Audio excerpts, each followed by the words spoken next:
কিল ঘুষি এবং লাথি, আইন প্রণেতাদের হাতাহাতি ও হট্টগোলের এমন দৃশ্য তুরস্কের পার্লামেন্টে।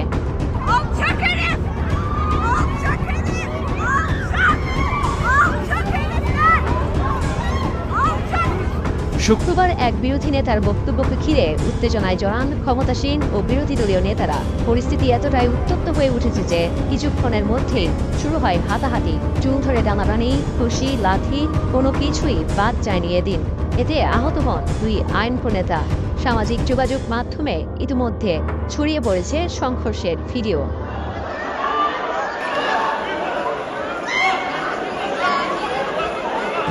রয়টার্সের ফুটেজে দেখা গেছে বিরোধী দল ওয়ার্কার পার্টির ডেপুটি ডায়াসে দাঁড়িয়ে এক কারাবন্দী নেতার পক্ষে কথা বলছিলেন। এমন সময় একিপির সদস্যরা তার দিকে ছুটে যান। এরপরই পার্লামেন্ট পরিণত হয় রণক্ষেত্রে।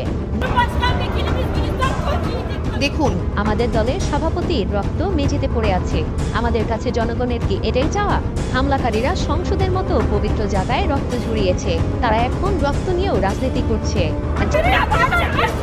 এই ঘটনার পর অধিবেশন মুলতবির ঘোষণা করেন সংসদের ডেপুটি স্পিকার। 3 ঘন্টারও বেশি সময় বিরতির পর অধিবেশন পুনরায় আহ্বান করা হয়। তখন ডেপুটির বদলে সংসদের স্পিকার সভাপতিত্ব করেন।